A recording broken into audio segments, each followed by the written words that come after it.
Good evening. I want to talk to you today about how real estate fortunes are made. Now, it's going to be one simple way, one key way to make a fortune in real estate. And that's going to be the way how you treat people. That's just case in point. Honestly, think about it. Who wants to spend $1.8 million with somebody who doesn't know how to treat them properly? Think about it. I don't want to spend $17 for my subscription if I'm not being treated a certain way. So who wants to spend $1.8 million to be disrespected, to be not treated with passion, to be not treated with care, to not be loved, basically? Who wants to spend that kind of money to be treated and get kicked in the ass like that? No, no. Customers do not deserve that. And see, that's how you make a fortune in real estate. It's the way how you treat people. You have to know how to cater to your customers' needs.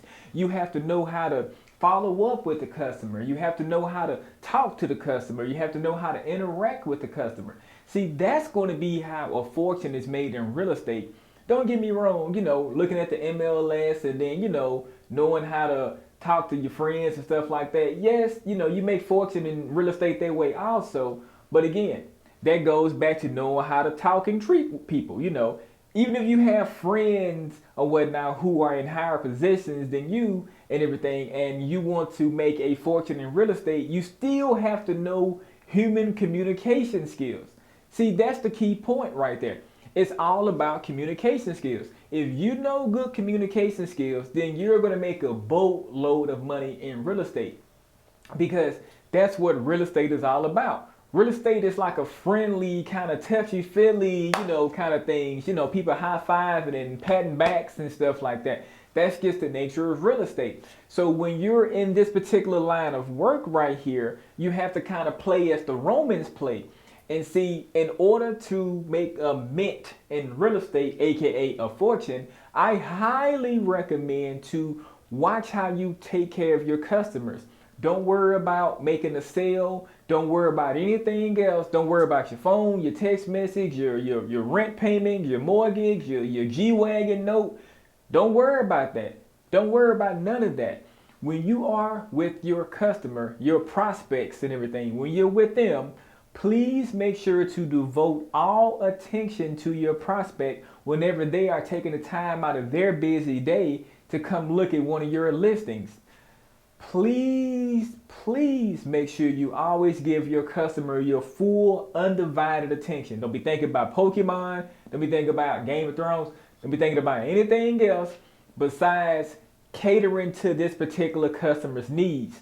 Think about it. This is a lot of money. We're talking about $1.5 million here.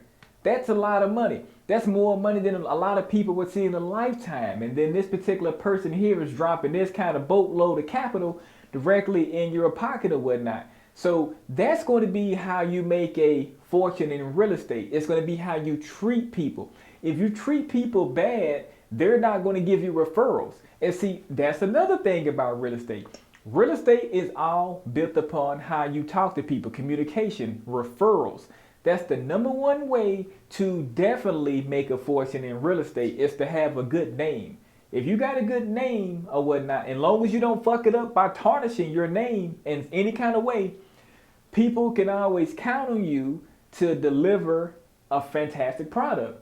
So Earl over here, he might need a $2 million mansion, while Sherry over here might need a big palatial estate worth $1 billion, out in like by the Atlantic Ocean somewhere.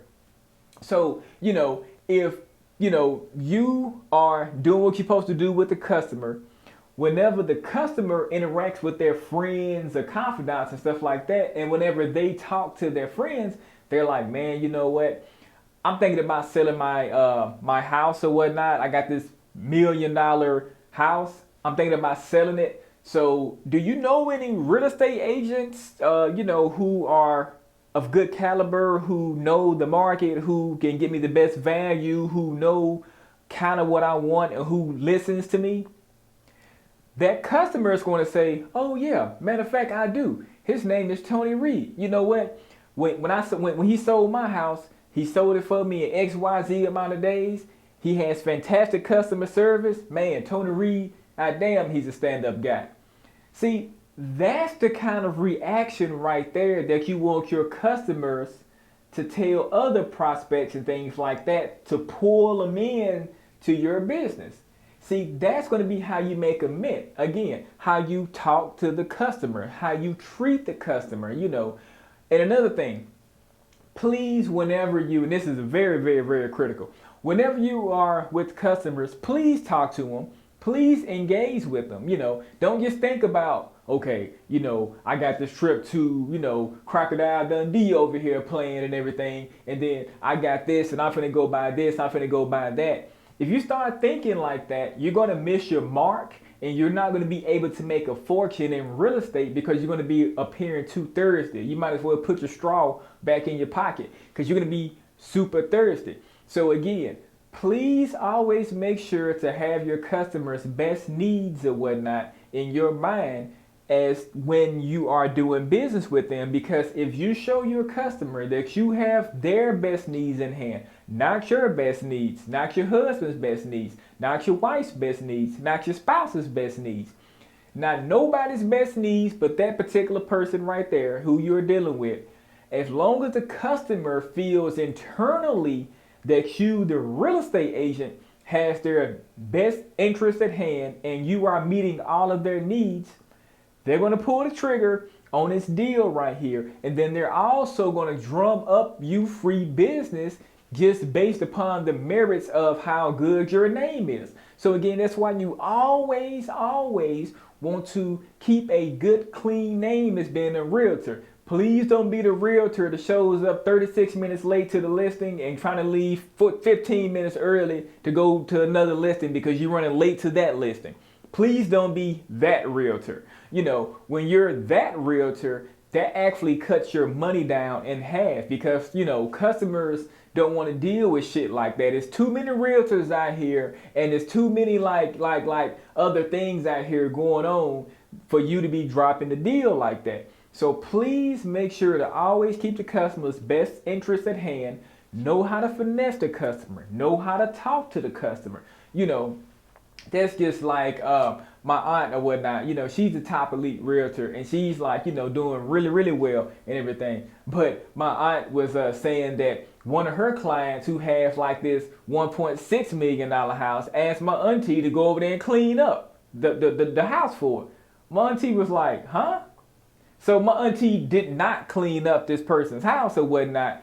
But what my auntie did, my auntie recommended a cleaning lady to come over here and clean up this person's house or whatnot. Because my auntie is like, man, I'm a top elite real estate agent, but I'm not going to be this person's Molly maid neither, you know, like, because it's like, it's a fine line right there, because you never want your customer to like be taking advantage of you. I know the goal is to make a fortune in real estate, but again, you still have to have that boundary. You can't let the customer march all on you, you know, whatnot. You can't do that and everything, because if you let the customer march all over you because your brain is so fixated on making a fortune in real estate, they're going to go tell their friends, oh man, yeah, you know, I walked all over that dude named Tony Reed, man. Hey, give him a call and then give him a little bit of shit and you can walk all over him too and everything, you know, control him just like a puppet. So, see, you don't want anything like that. You don't want anything like that. You always want to make sure you have the customer's best interest at hand. You don't want to appear thirsty. So again, put your straw back in your pocket. You don't want to appear that way, because when you appear thirsty, you wind up losing deals. And we're not about losing deals. We're about catching deals or whatnot. That's what we're all about here. And so that's going to be the best way to make a fortune in real estate. I know it's other, you know, things out there and other things that you can do, but I guarantee you those other things somehow revolve around the way how you talk to people. It revolves around customer service. Again, you can do other little tricks and tips and hacks and stuff like that. But again, I guarantee you everything is going to revolve around the way how you make that customer feel. That's what it's all about. Who wants to spend that kind of money, again, by feeling disrespected, not feeling loved, not feeling wanted? they just feel like, damn, you know, this real estate agent over here just only wants me for my money so they can go up and get this damn commission check or whatnot. Nah. I'm finna go up here and fire they old Thursday ass. I'm finna go up here and get me somebody else or whatnot, you know, and everything. So you don't want that right there. You don't want that. So again, you always want to make sure to have the customer's best interest at hand, so that way you can always make a fortune in real estate, because real estate is built upon connections, just like linked together, you know, just like a chain link fence. That's real estate. So the more connections you have by having a good clean name, people can count on you or whatnot. Whenever you say, oh, hey, Johnny, I got a $1.5 million house for sale, 3-bedroom, 2-bathroom. Johnny know that he can count on you to deliver that exact product. Now, if Johnny can't count on you, you done told Johnny you got a 3-bedroom, 2-bath or whatnot with a basement, and you take Johnny, and then Johnny done, you know, gave you the money over the Western Union because he trusted you, and then you done set him up in a double wide trailer. He's not going to trust you anymore or whatnot. And goddamn it, I can't blame him neither. I wouldn't trust you neither. So please make sure to always, you know, listen to the customer. Do what the customer was asking you to do, so that way you can always make a fortune in real estate. Please don't do anything like to be like self-centered or anything like that, because once you do, the customer is going to smell that like a bloodhound. And once they smell that like a bloodhound, they're going to start spreading the bad word about you, and then you won't be able to make a fortune in real estate. And that about wraps it up for today's video. Until next time, I'll catch you later.